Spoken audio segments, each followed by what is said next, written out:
MP,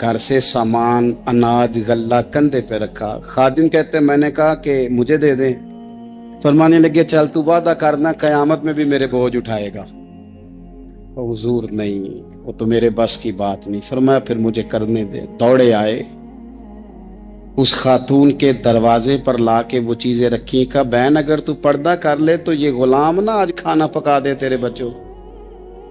پھر وہ گھی چڑھا کے چینی ڈال کے کچھ سامان پکتا تھا وہ کھانا پکایا. غلام کہتے ہیں جب پھونکے مارتے تھے تو داڑھی سے دھواں نکلتا تھا, آگ جلاتے تھے دھواں نکلتا. پھر کھانا پکایا, پھر ان بچوں کو کھلایا.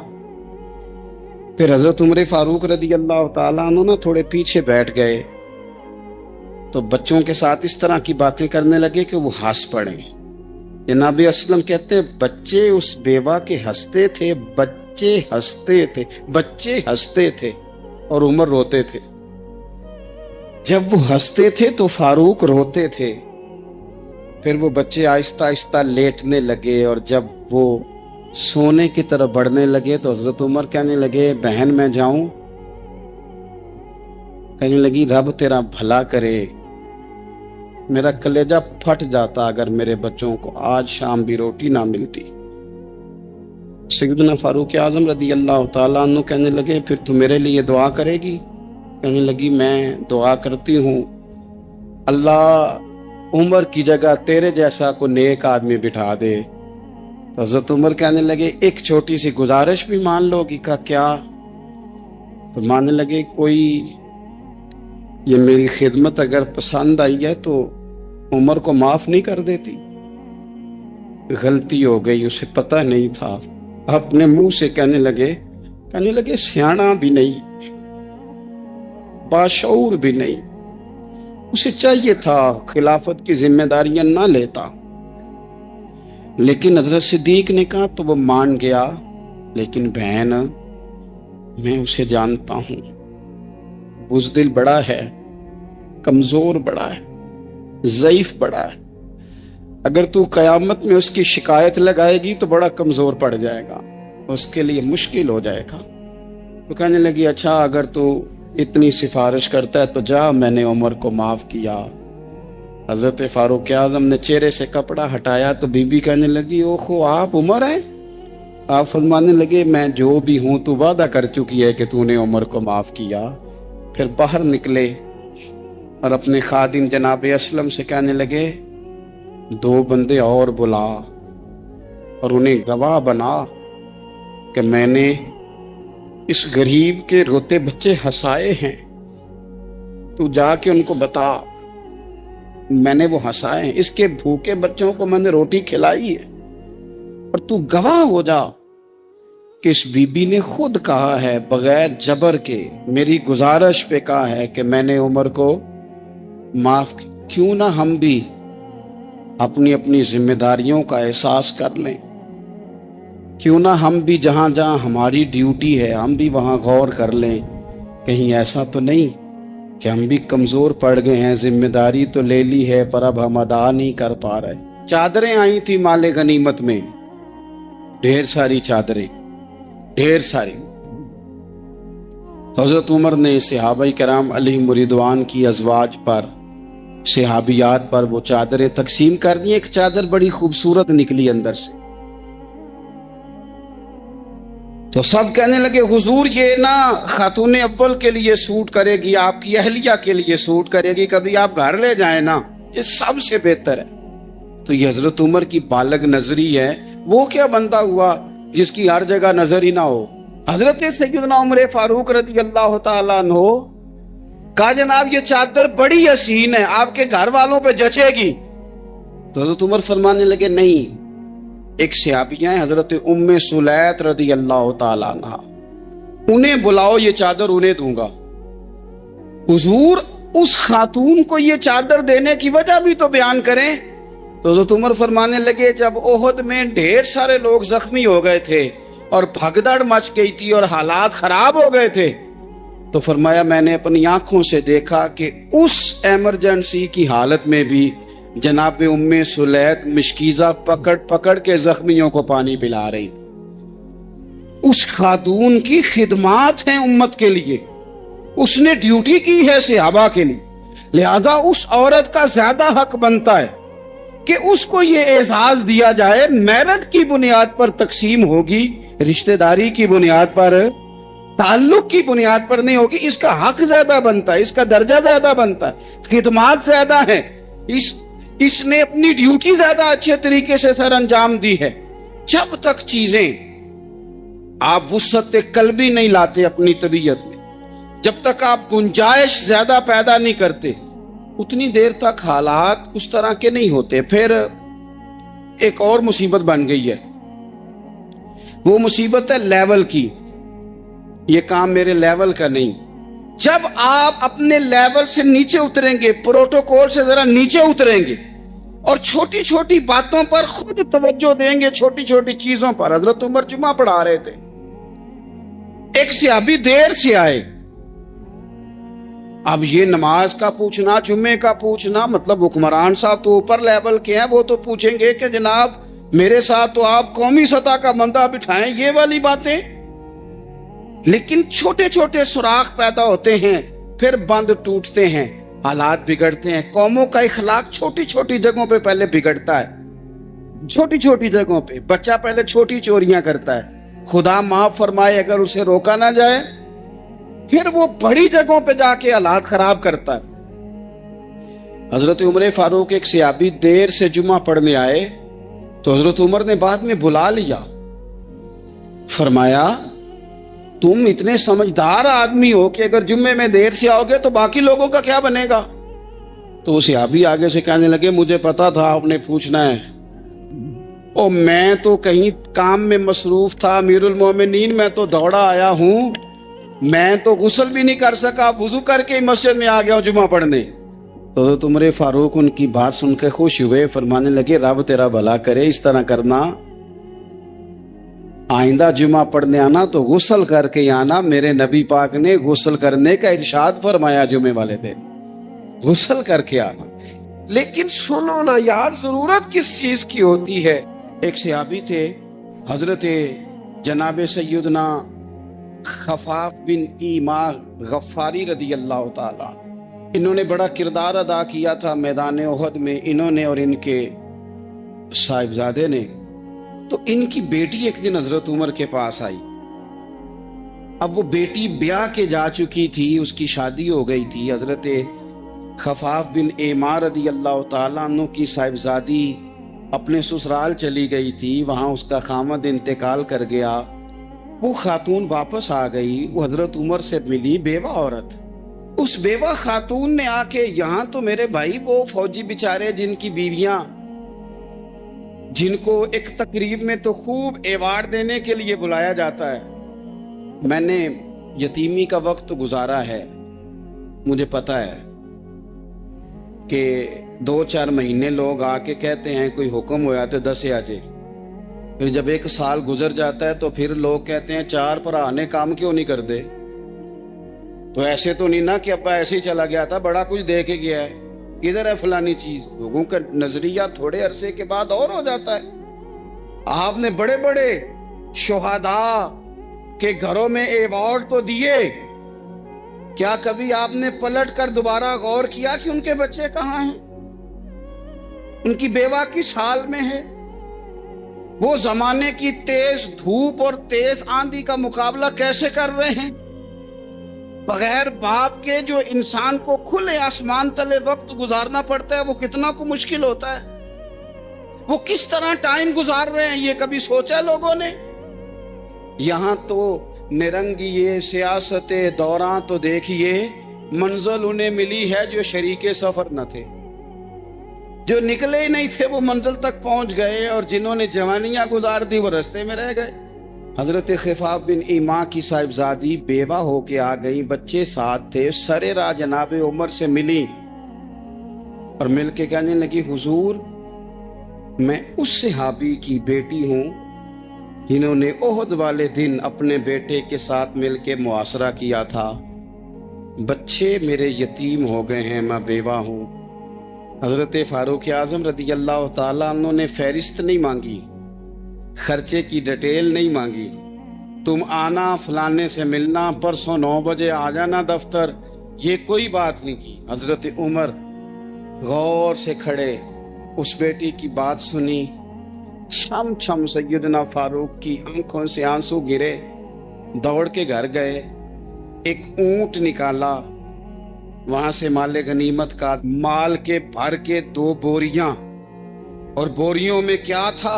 چاندی بھی تھی، نقدی پیسے بھی تھے، کچھ ضرورت کا سامان بھی تھا، غلہ بھی تھا۔ 2 بوریاں بھر کے اونٹ پہ رکھ کے خود لگام اس بیٹی کے ہاتھ میں تھما کے کا پتر سامان بھی تیرا ہے، اونٹ بھی تیرا ہے، اور یہ نہ سمجھنا یہی کچھ تجھے دیا ہے، جب یہ ختم ہوگا تو رب تیرے لیے اور بندوبست فرمائے گا۔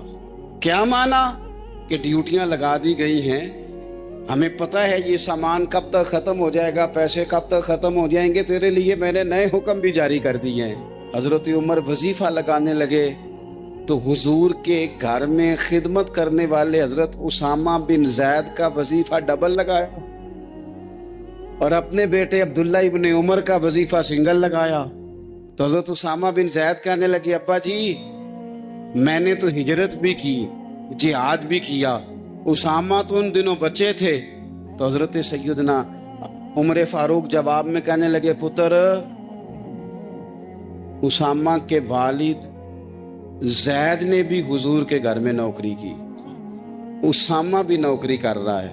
حضرت عمر کی شان کیا ہے زمانہ جانتا ہے، پر پھر بھی حضرت عمر فرمانے لگے، تو نے اپنے باپ کے ساتھ ہجرت کی، فرمایا ان کی خدمت زیادہ ہے حضور کے گھر میں، لہذا ان کا وظیفہ بھی زیادہ لگایا جائے گا۔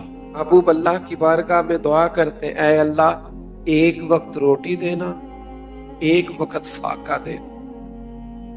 اے اللہ جب تو روٹی دے تو میں تیرا شکر ادا کروں، جس دن تو کھانا دے، رزق دے، اور جس دن فاقہ ہو میں تیری بارگاہ میں التجا کروں۔ صرف میٹھا کھانا ہی سنت نہیں، فاقہ کرنا بھی سنت ہے۔ صرف مسواک سے دان صاف کرنا ہی سنت نہیں، دل صاف رکھنا بھی سنت ہے۔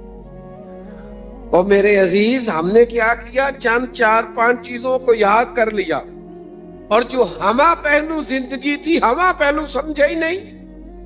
رسول اللہ صلی اللہ تعالی علیہ وسلم نے نماز پڑھائی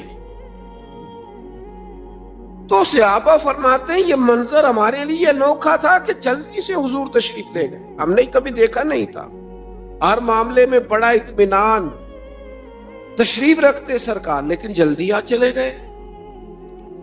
اور پھر اس پر کمال یہ کہ واپس بھی جلدی آ گئے۔ اور کریم اپنے غلاموں کے دلوں کی کیفیات کو سب سے بہتر جاننے والے ہیں۔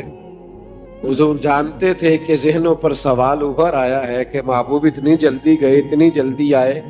کریم فرمانے لگے، تم سوچتے ہو کہ میں کیوں جلدی گیا، میں کیوں جلدی آیا؟ فرمایا کچھ سونا آیا تھا، سارا بانٹ دیا، تھوڑا سا گھر میں پڑا رہ گیا تھا، نماز پڑھی ہے تو یاد آیا ہے، ذرا جلدی سے گیا ہوں، وہ بھی خیرات کر کے آیا جلدی سے۔ نبی کریم علیہ السلام نے گھر میں دولت کو تو جمع ہی نہیں ہونے دیا، تو جمع ہی نہیں ہوئی بھائی، وہ تو جلدی سے بانٹ دی۔ آقا سکھایا کیا حسن میں؟ موسم بھی بڑا خوبصورت ہے اور آپ اتنے زیادہ ذوق شوق سے بیٹھے ہیں، اور میں نوجوانوں کے چہروں پر اس قدر زیادہ تازگی دیکھ رہا ہوں، میرا بھی دل کرتا ہے ذرا بڑی بڑی باتیں کروں،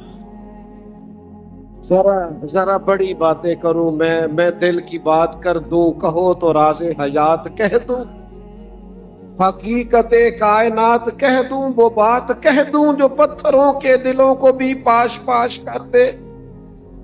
سنو نوجوانوں، ہمیں چھوٹا کر دیا گیا، برادری کی، قبیلے کی، ملک کی، اور چھوٹی چھوٹی چیزوں میں الجھا دیا گیا ہے۔ بازو تیرا توحید کی قوت سے کبھی ہے، اسلام تیرا دیش ہے، تو مصطفی ہے۔ بڑی بات سکھائی ہے نبی پاک نے اپنی اولاد کو، بڑا حوصلہ، بڑا ظرف، صرف ذات کے لیے نہیں سوچنا، ملت کے لیے سوچنا ہے، عقیدے کے لیے سوچنا ہے، نظریے کے لیے سوچنا ہے، دین کے لیے سوچنا ہے۔ عالمی سوچے نبی پاک نے اپنی اولاد کو دی۔ جوانوں، میرا رب نا بندے کے گمان کے قریب ہوتا ہے۔ حضور فرماتے ہیں تو جیسا گمان کرتا ہے مالک بھی تیرے ساتھ ویسا ہی معاملہ کرتا ہے۔ چھوڑ دے صرف اپنے لیے سوچنا، تو سب کے لیے سوچ، اللہ تجھے توفیق دے گا، سب کے ساتھ خیر کر دے گی۔ تو قومی سوچے پیدا کر، عالمی ملی دین کے لیے، جہتوں میں سمتوں میں بند نہ ہو، قید نہ ہو۔ بڑا حوصلہ، بڑا ظرف۔ یہ دیکھو رسول اللہ صلی اللہ تعالی علیہ وسلم اپنی اولاد کو کیا سبق دیتے ہیں۔ حضور ایک سفر سے واپس آئے، وجود مبارک پر آثار سفر ہے، تھکان ہے، کئی دنوں کا سفر ہے۔ سیدہ طیبہ طاہرہ مخدومہ کائنات، وہ علی کے گھر کی ہے، عزت علی سے سنتے ہیں۔ وہ نبی کے گھر کی ہے، عزت نبی سے سنتے ہیں۔ وہ جس نے معزز کیا گھرانے کو، حسین پال کے جس نے دیا زمانے کو۔ سیدہ رضی اللہ تعالی عنہا نے نبی کریم علیہ السلام کا وہ انداز دیکھا کہ حضور کئی دنوں کے بعد تشریف لائے، چہرے پر تھکن ہے، آثار ہے بظاہر۔ سیدہ پاک کی مقدس آنکھوں میں آنسو آ گئے۔ یا رسول اللہ صلی اللہ تعالی علیہ وسلم، آقا آپ دین کے لیے کتنی مشقت کرتے ہیں، کتنی محنت فرماتے ہیں۔ ہمارا یہ حال ہوتا ہے کہ ہمارے بچے ہمارا ایک دکھ بیان کرے تو ہم کہتے ہیں بیٹا تجھے تو ایک کا ہی پتہ ہے نا، میرے پاس تو کتاب ہے۔ جوانوں بڑی بات سنو یار۔ سیدہ پاک عرض کرنے لگی، یا رسول اللہ صلی اللہ تعالی علیہ وسلم آپ اتنی محنت کرتے ہیں تو قریب نے کیا فرمایا؟ حضور نے سوچوں کا رخ ہی بدل دیا، زاویہ ہی بدل دیا بات کا۔ حضور فرمانے لگے، فاطمہ آپ کے والد کو اللہ نے بڑے مقاصد کے لیے دنیا میں مبعوث فرمایا ہے، بڑے مقاصد کے لیے مبعوث فرمایا ہے، ہم بڑے مقاصد کے لیے آئے۔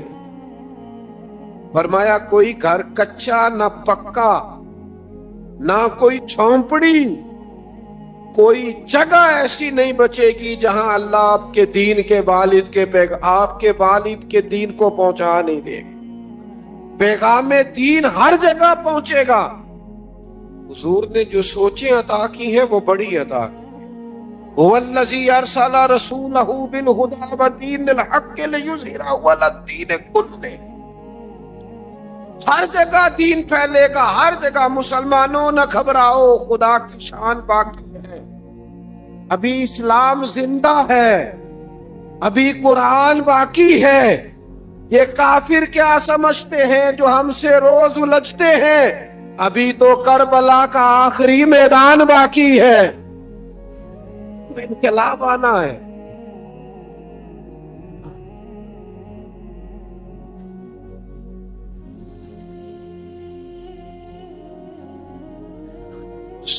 سنیں توجہ کریں میری بات پر۔ تو حضور نے عالمی سوچیں دی، فرمایا کوئی جگہ ہی نہیں بچے گی جہاں آپ کے والد کے دین کے پیغام کو اللہ پہنچا نہیں دے گا۔